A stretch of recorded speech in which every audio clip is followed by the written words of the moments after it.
All right, Steve Denys here, Director of Market and Product Development, Maize X Seeds, joined by Henry Prinzen, Agronomy Lead for Maize X in Ontario. Henry, we're just getting into corn harvest. You've been walking a lot of plots, and what are you seeing? You know, outside of performance, what are you seeing even from a disease perspective? Yeah, from a disease perspective, it's not a tar spot year, but it doesn't mean there wasn't disease out there, right, Steve? We got droughty. We have stock cannibalization in a lot of cases. We try to fill these big ears, but we also have some stock rots, right?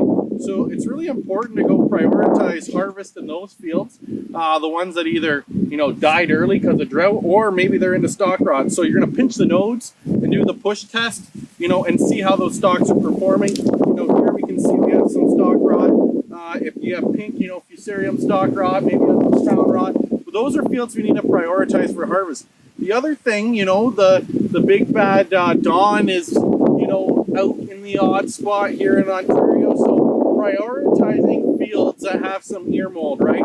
Here's a classic. This is actually a secondary ear off a plant here. And you can see we got that pink tip and we're starting to mold and the cobs rot and the kernels are rot and they're covered in gibberella ear rot, which the byproduct of the mold is Dawn. And that gives us the toxins that our elevators and our end buyers don't like, right? Here too, we got one that's maybe not as traditionally as, that pink tip, but white between the kernels. We're seeing that. And, when you twist the top of the cob and the kernels come off, we can really kind of see that rot. And then you also have the kernels that are just pink on top.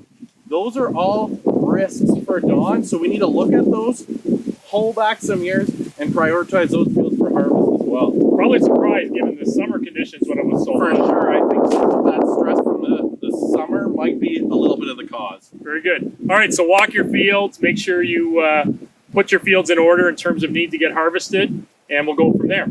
Thanks very much, Henry. That's our AgroMinute for today.